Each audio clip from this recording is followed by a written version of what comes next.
Kinetics start करने जा रहे हैं। आपने छोटी क्लासेस में पढ़ा होगा कि ये फिजिकल केमिस्ट्री की एक ब्रांच है जिसमें हम rate of reaction, factor affecting the rate of reaction, order of reaction and mechanism of reaction को स्टडी करते हैं। केमिकल काइनेटिक्स को दो फंडामेंटल ब्रांचेस में फर्दर डिवाइड किया जा सकता है, जिसमें एक होमोजीनियस काइनेटिक्स है और एक हेट्रोजीनियस काइनेटिक्स है। होमोजीनियस काइनेटिक्स में हम ऐसे रिएक्शंस की काइनेटिक्स को डील करते हैं जो होमोजीनियस इन नेचर होते हैं, यानी सिंगल फेज रिएक्शन होते हैं। जबकि हेट्रोजीनियस काइनेटिक्स में more than one phases chemical reaction के अंदर इन्वॉल्व होते हैं, जैसा कि आपने कैटालिटिक रिएक्शन के केस में देखा कि for example catalytic reaction of a gas on solid surface जो है उसमें दो फेजेस इन्वॉल्व हैं। कैटलिस्ट सॉलिड फेज में है, जबकि जो रिएक्टेंट या गैस जो कैटलिस्ट की सरफेस पर आकर अटैच हो रही है वो गैस फेज में है। तो इस तरह केमिकल काइनेटिक्स दो तरह की हो सकती है, homogeneous kinetics and heterogeneous kinetics. जो हेट्रोजीनियस काइनेटिक्स है इसको हम सरफेस केमिस्ट्री में स्टडी करते हैं और यूजुअली केमिकल काइनेटिक्स में हम होमोजीनियस काइनेटिक्स को डील करते हैं। तो अब हम जो डिस्कशन करेंगे उसका ताल्लुक होमोजीनियस काइनेटिक्स के साथ होगा और इसमें हम अपनी डिस्कशन लिमिटेड रखेंगे अपने सिलेबस कंटेंट तक। और सिलेबस कंटेंट में सबसे पहले जो चीज़ हमारे सिलेबस का हिस्सा है वो concept of rate of reaction है। रेट ऑफ रिएक्शन के कंसेप्ट को समझने के लिए आप इस एक जनरल रिएक्शन को सामने रखें जिसमें ए कोई रिएक्टेंट है और ये प्रोडक्ट पी में जा रहा है। ए आपका रिएक्टेंट है, पी आपका प्रोडक्ट है, जबकि ये जो साइन ऑफ एरो है ये रिएक्शन की डायरेक्शन को शो कर रहा है। अगर ये ए रिएक्टेंट है और ये पी जो है वो प्रोडक्ट है, तो जो ए है वो with the passage of time कम होता चला जाएगा, जबकि जो पी है वो with the passage of time बढ़ता चला जाएगा। क्योंकि रिएक्शन के अंदर प्रोडक्ट बनती है उसकी concentration with the passage of time increase करेगी, जबकि रिएक्टेंट उसमें कंज्यूम होते हैं तो रिएक्टेंट की जो कंसंट्रेशन है ए की कंसंट्रेशन वो with the passage of time decrease होगी, पी की जो कंसंट्रेशन है वो with the passage of time increase करेगी। इस रिएक्शन के लिए रेट लिखने का जो एक्सप्रेशन है या इस रिएक्शन का रेट एक्सप्रेशन जो है वो कैसे बनेगा, उसके लिए जो रेट ऑफ रिएक्शन है वो दरअसल rate of change of concentration of reactant with respect to time है, या rate of change of concentration of product with respect to time है। तो इस रिएक्शन के लिए अगर आप रेट लिखते हैं तो आप कैसे लिखेंगे, मैं इस तरफ आता हूं। For example A is going to P के लिए जो रेट ऑफ रिएक्शन होगा वो दरअसल rate of disappearance of A होगा या rate of decrease of concentration of A with respect to T होगा। इसे मैथमेटिकल लैंग्वेज में D A over D T कहा जाता है। ये जो स्क्वायर ब्रैकेट के अंदर मैंने टर्म लिखी है ए रिएक्टेंट है, और जब इसके अराउंड ये वाली स्क्वायर ब्रैकेट हम लगाएंगे तो इससे मुराद मोलर कंसंट्रेशन ऑफ ए होगी। सो ए की जो मोलर कंसंट्रेशन है जिसके यूनिट मोल पर डीएम क्यूब है, ये डी ए इंडिकेट करेगा change in concentration of A d t with respect to time, यानी ये जो d over D t of A है ये rate of change of concentration of A with respect to t है। ये जो negative sign है ये इस बात की इंडिकेशन है कि ए की concentration with respect to time कम होती चली जाएगी, जबकि जो P की कंसंट्रेशन है वो with the passage of time increase करेगी, इसलिए dP/dt जो है ये पॉजिटिव साइन के साथ लिखा जाएगा, क्योंकि P की कंसंट्रेशन टाइम के साथ इंक्रीज करेगी। So A is going to P का जो रेट है वो आप दो तरीके से लिख सकते हैं। एक है in term of rate of consumption of A, जो कि -dA/dt होगा, या इन term of concentration of P या आर प्रोडक्ट, वो dP/dt होगा। जब हम rate of reaction in term of rate of change of concentration of product लिखेंगे तो यहाँ पॉजिटिव साइन होगा। जब रेट हम इन term of rate of consumption of reactant लिखेंगे तो इधर नेगेटिव साइन होगा। ये नेगेटिव साइन के साथ -dA/dt ये कहलाएगा रेट ऑफ कंजप्शन ऑफ ए और रेट ऑफ डिसअपीयरेंस ऑफ ए, जबकि ये जो dP/dt है ये rate of formation of P कहलाएगा और ये पॉजिटिव साइन के साथ होगा। Rate in term of rate of consumption of reactant भी लिखा जा सकता है, in term of rate of formation of product भी लिखा जा सकता है।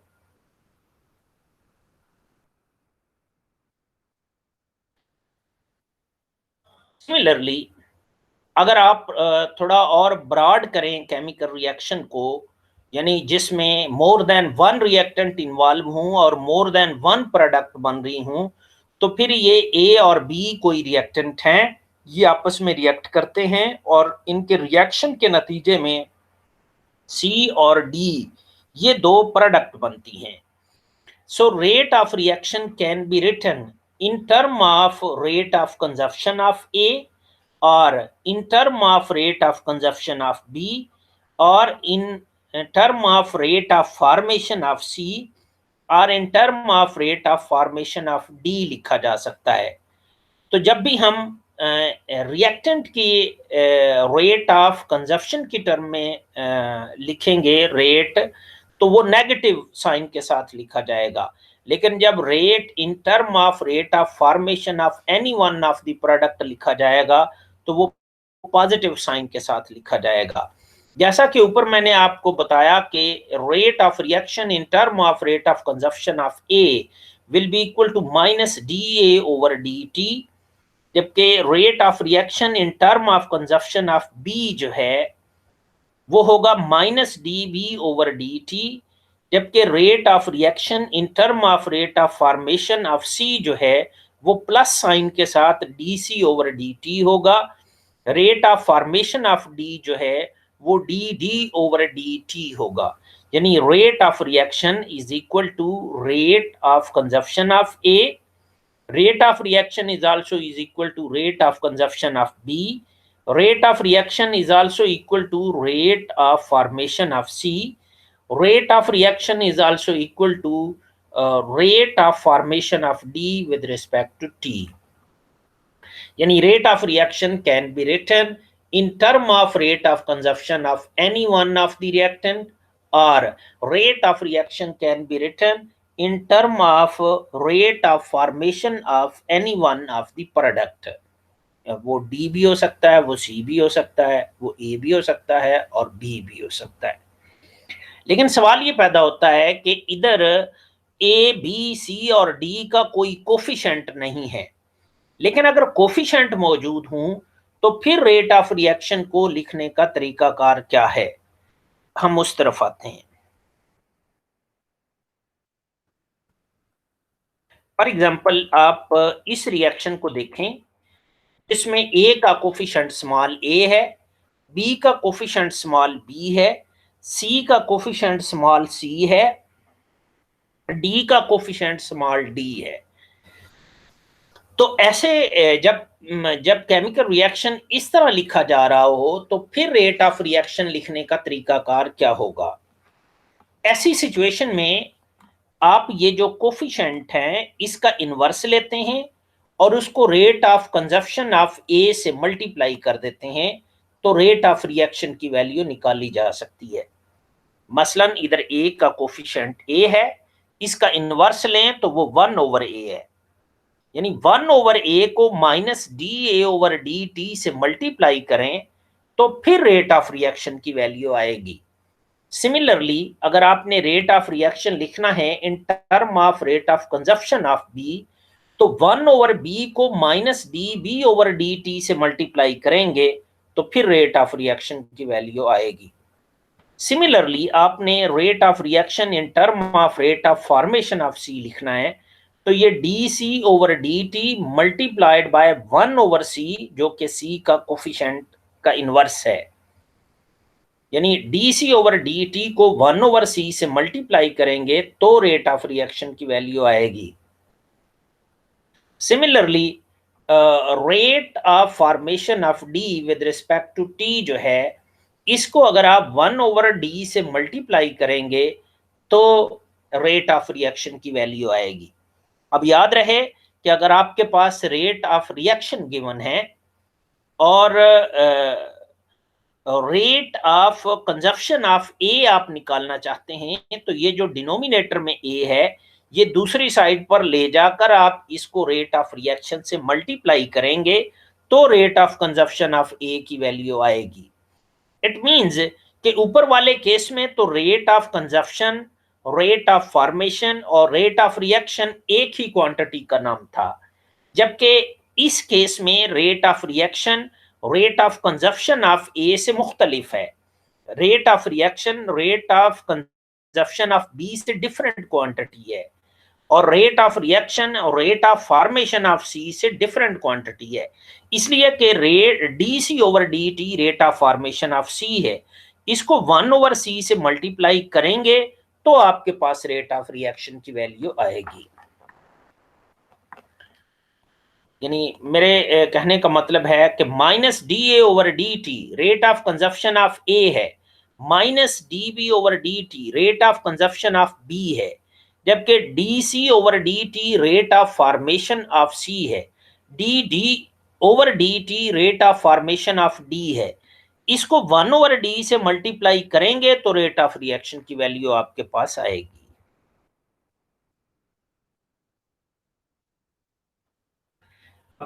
सवाल ये पैदा होता है कि रेट ऑफ रिएक्शन के यूनिट क्या हैं।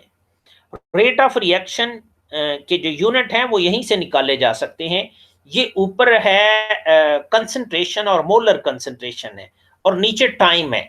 मोलर कंसंट्रेशन के यूनिट ज़रा मोल पर डीएम क्यूब है और टाइम के क्या यूनिट है, सेकंड।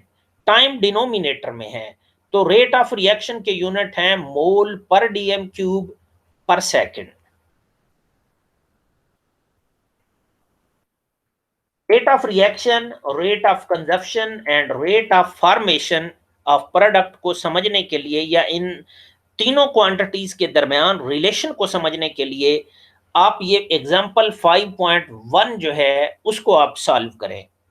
इसमें आप देखें कि रेट ऑफ रिएक्शन, रिएक्शन ये है जिसमें ए का कोफिशिएंट 3 है, बी का कोफिशिएंट 1 है, सी का कोफिशिएंट 2 है, डी का कोफिशिएंट 3 है। रेट ऑफ रिएक्शन गिवन है जो कि 1.5 मोल पर डीएम क्यूब पर सेकंड है। रेट की वैल्यू आपको दी गई है। Give the rates of consumption and formation of the reactant and product respectively. यानी आपने rate of consumption of A निकालना है, rate of consumption of B आपने निकालना है, rate of formation of C आपने निकालना है और rate of formation of D आपने निकालना है। तो पहले रेट ऑफ रिएक्शन लिखने का जो तरीका मैंने ऊपर आपको बताया है उसके मुताबिक आप रेट ऑफ रिएक्शन लिख लें। इस रिएक्शन के लिए मैंने आपको बताया कि rate of reaction can be written in term of rate of consumption of reactant और in term of rate of formation of product. अगर मैं एक की टर्म में रेट ऑफ रिएक्शन लिखता हूं तो ये माइनस DA/dt होगा और ये कोफिशिएंट का इनवर्स इससे मल्टीप्लाई हो जाएगा, यानी 1/3 विद नेगेटिव साइन DA/dt लिखा जाएगा। सिमिलरली अगर आप rate of consumption of B के टर्म में रेट ऑफ रिएक्शन लिखते हैं तो इसका कोफिशिएंट 1 है, ये 1/1 इधर आएगा तो वो कैंसिल आउट हो जाएगा, कुछ भी नहीं लिखा जाएगा, तो ये -dv/dt लिखा जाएगा।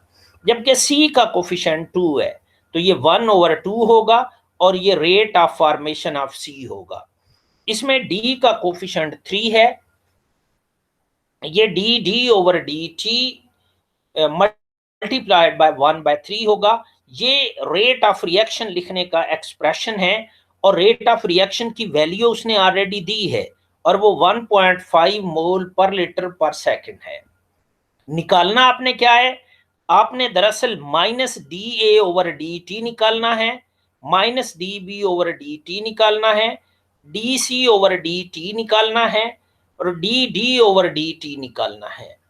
तो ये ऊपर वाले एक्सप्रेशन को आपने यूज करना है। मैं पहले रेट ऑफ कंजप्शन ऑफ ए निकालने लगा हूं, तो मैं रेट ऑफ रिएक्शन लिखूंगा इन term of rate of consumption of A, that is -1/3 dA/dt। Rate of reaction की वैल्यू ये है, वैल्यू पुट कर दी है। आप क्या निकालना चाहते हैं, आप -dA/dt यानी rate of consumption of A निकालना चाहते हैं।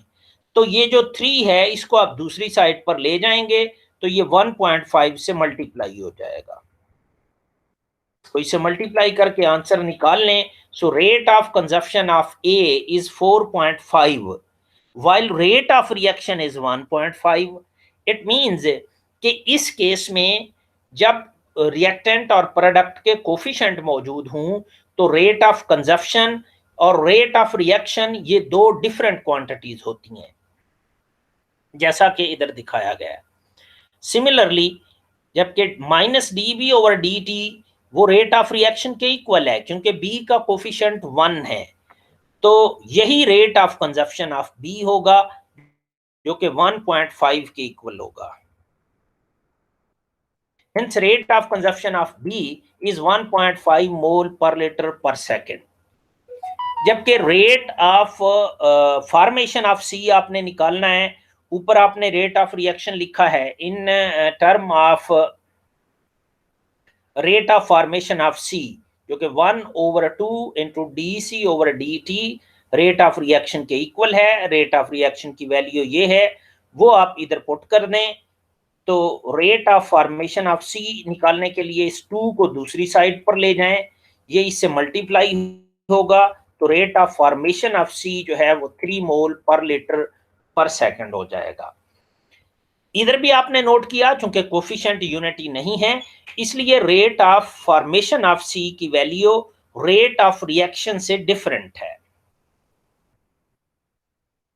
सिमिलरली अगर आप rate of formation of D निकालना चाहते हैं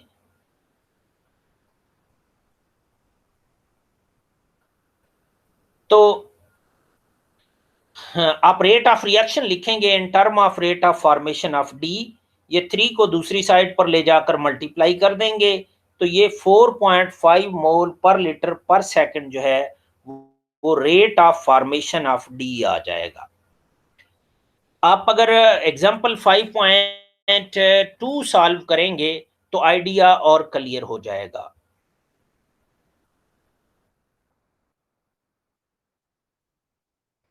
तो बच्चों आज हमने सिर्फ ये सीखा है कि केमिकल काइनेटिक्स से क्या मुराद है, इसकी ब्रांचेस कौन कौन सी हैं और रेट ऑफ रिएक्शन क्या होता है, rate of consumption of reactant से क्या मुराद है, rate of formation of reactant से क्या मुराद है, इनके यूनिट जो कि मोल पर डीएम पर सेकंड है, इनका आपस में क्या रिलेशन है, रेट ऑफ रिएक्शन गिवन हो तो रेट ऑफ कंजप्शन और rate of formation of a product कैसे निकाला जा सकता है, अगर रेट ऑफ कंजप्शन दिया हो तो उसे रेट ऑफ रिएक्शन कैसे निकाल सकते हैं, rate of formation of any one of the product कैसे निकाल सकते हैं और इन क्वांटिटीज का आपस में क्या रिलेशन है, यहाँ तक मैंने डिस्क्राइब किया है। इससे आगे फिर हम अगले लेक्चर में डिस्कस करेंगे।